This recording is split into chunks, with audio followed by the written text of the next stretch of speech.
Sir मैं ये पूछना चाह रहा था कि हम टैक्स पेयर हैं और हम टैक्स पेयर का जो पैसा है वो जिस तरीके से आप ये स्कीम निकाल के आप दे रहे हैं फ्रीबीज, हाँ फ्री वाला जो सिस्टम है, तो ये सबको नहीं मिल रहा दिल्ली में।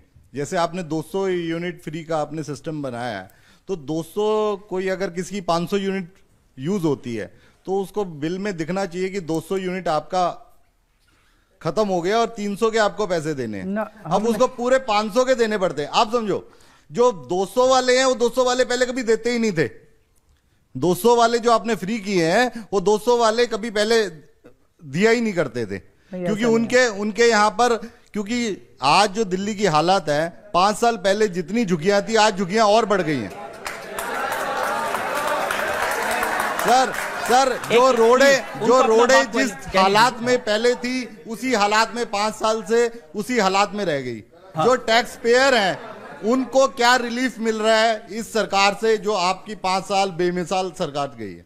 बस मेरा मूल सवाल ये कि टैक्स हम देते हैं, फायदा आप किसी और को देते हैं, तो टैक्स पेयर के लिए क्या फायदा? पहली चीज 200 यूनिट सबके लिए फ्री है। अगर आप ग्रेटर कैलाश में रहते हो और अगर आपकी खपत 200 यूनिट से कम है, और ऐसे मेरे पास कई सारे केसेस हैं जहाँ पे मियाँ बीवी रहते हैं, बुजुर्ग हैं और उनकी 200 यूनिट से कम आ रही है, लेकिन ग्रेटर कैलाश में बड़ी कोठी में रह रहे हैं, उनकी भी फ्री है, सबकी फ्री है, चाहे अमीर हो चाहे गरीब हो, सबकी फ्री है। 200 यूनिट से ज़्यादा इस्तेमाल करोगे तो आपको फिर सारा लगेगा। तो इसके पीछे एक थोड़ा सी सोच ये भी थी कि लोग बिजली कम इस्तेमाल करें, पावर कम इस्तेमाल करें। आपकी 250 आ रही है तो थोड़ी कोशिश करके आप 200 के नीचे ले आते हो ताकि पावर की सेविंग हो सके, पहली चीज़। लेकिन जो एक ओवरऑल क्वेश्चन फ्रीबीज का है कि फ्री क्यों दे रहे हो, फ्री क्यों दे रहे हो, ये भी उनका मूल सवाल ये है कि इनकम टैक्स ये देते हैं और फ्री उनको मिलता है जो टैक्स नहीं देते। नहीं, एक तो ये भी गलत धारणा है कि कोई टैक्स नहीं देता। इस देश के अंदर गरीब से गरीब आदमी भी टैक्स देता है, जीएसटी सारे देते हैं। जब एक गरीब आदमी बाजार से माचिस खरीदता है, पेंसिल खरीदता है, पेन खरीदता है, कुछ भी खरीदता है, रोटी खरीदता है, सब्जी खरीदता है, और जीएसटी देता है, जीएसटी सब चीजों के ऊपर लगता है। तो टैक्स तो सब लोग, वो इनकम टैक्स की बात कह रहे हैं, वो इनकम टैक्स तो 1%, आप तो एक्सपर्ट है इनकम टैक्स का, 1% लोग देते हैं इनकम टैक्स।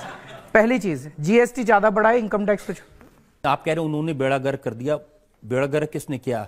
अमित शाह जी की मैं स्पीच सुन रहा था, वो ये कह रहे थे कि दिल्ली जल बोर्ड पहले उसमें 22 करोड़ का घाटा था, जब से अरविंद केजरीवाल जी चेयरमैन बने 800 करोड़ का घाटा हो रहा है। ये पता नहीं कहां से लाते हैं फिगर। भगवान ही मालिक है इनके फिगर्स के।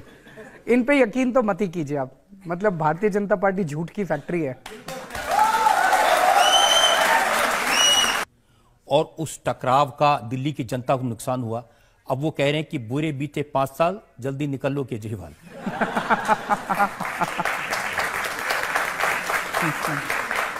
जनता बहुत खुश है काम से, दिल्ली सरकार के कामों से।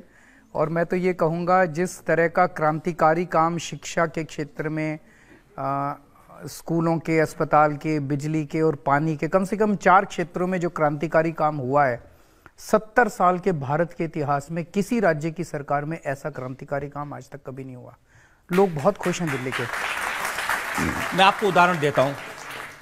मनोज तिवारी ने कहा कि गरीबों को घर देने वाली प्रधानमंत्री आवास योजना केंद्र सरकार की थी, आपने उसको लागू नहीं होने दिया, उसकी वजह से 1 साल में 3623 बेघर लोगों की मौत हुई। नहीं, गलत है। ऐसी कोई प्रधानमंत्री की योजना नहीं है जिसमें बेघरों को घर दिए जा सके। वो झूठ बोल रहे हैं। उनकी जो योजना है और हमारी जो योजना है उसके अंदर एक बेसिक डिफरेंस। हमने भी, दिल्ली सरकार की भी एक योजना है झुग्गी वालों को मकान देने की, जो झुग्गी में रहते हैं उन लोगों को मकान देने की। उनकी भी योजना है उन लोगों को मकान देने की। हमारी योजना के तहत जो इनिशियल अमाउंट पे करना होता है वो बहुत कम है, वो लोग जो पैसा मांग रहे हैं वो बहुत ज़्यादा है। तो हमने ये कहा था कि अगर आप इस पैसे को कम कर दें तो हम आपकी योजना लागू कर देंगे। वो तैयार नहीं हुए, तो फिर हम लोगों ने अपनी योजना लागू कर दी। आप कह रहे हैं योजना नहीं है, लेकिन ये योजना की पूरी डिटेल तो उन्होंने दी हुई है, ये एक फॉर्म भी है, ये झुग्गियों में बांट रहे हैं। मकान, तो जहां झुग्गी वहां मकान ना, बेघरों का नहीं है। नहीं, आप अगर हवाई जहाज खरीद लेते तो उससे क्या बवाना जाते? आपके ऊपर दिल्ली में तो हवाई जहाज की जरूरत नहीं है। आपके ऊपर हेलीकॉप्टर लैंड करता, मैं कितना ट्रैफिक में फंस के आया हूं। मैं अपने घर से मेरा हेलीकॉप्टर उड़ता, आपकी छत के ऊपर उतरता। ना तो आपके घर में हेलीकॉप्टर की जगह, ना मेरी छत पे। होम मिनिस्टर अमित शाह ये कह रहे हैं कि अरविंद केजरीवाल और पाकिस्तान के वजीर आजम इमरान खान की भाषा एक जैसी है। जो इमरान खान बोलते हैं वो अरविंद केजरीवाल बोलते हैं, जो केजरीवाल बोलते हैं वो इमरान खान बोलते हैं। वो भी सबूत मांगते हैं, ये भी सबूत मांगते हैं, कुछ भी बोल देते हैं। अब जब कुछ भी चल नहीं रहा उनका दिल्ली के चुनाव में, तो फिर वो इमरान खान को ले आए, पाकिस्तान को ले आए। इसका कोई मतलब नहीं है, उनके पास कुछ मुद्दे नहीं है। नहीं, इमरान खान के मंत्री हैं फवाद खान, उन्होंने कहा कि मोदी जी को हराओ दिल्ली के चुनाव में। मैंने उनको कड़ा जवाब दिया। मैंने उनको कहा कि मोदी जी हमारे देश के प्रधानमंत्री हैं, वो मेरे भी प्रधानमंत्री हैं, और हमारे देश का चुनाव हमारा आंतरिक मामला है। जो देश पूरी दुनिया के अंदर सबसे ज्यादा आतंकवाद को बढ़ावा देने के लिए प्रसिद्ध है, उससे हमें कोई सलाह नहीं चाहिए, और हमारे आंतरिक मामलों में दखलंदाजी देना बंद करें। वो प्रधानमंत्री तो तब भी थे, आप कह रहे थे उन्होंने पाकिस्तानियों के साथ सेटिंग कर रखी है। तो ये हमारा अंदर का मामला है। वो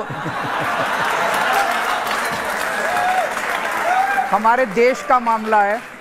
चुनाव के दौरान वो हमें कुछ भी कहते हैं, हम उनको कुछ भी कहते हैं, लेकिन पाकिस्तान को हमारे चुनाव के दौरान दखलंदाजी देने का कोई अधिकार नहीं। आज अमित शाह जी मुझे कुछ भी कह सकते हैं, मैं अमित शाह जी को कुछ भी कह सकता हूं, मैं मनोज तिवारी को कुछ भी कह सकता हूं। पाकिस्तानी हमारे बीच में कुछ नहीं कह सकता। ये हमारे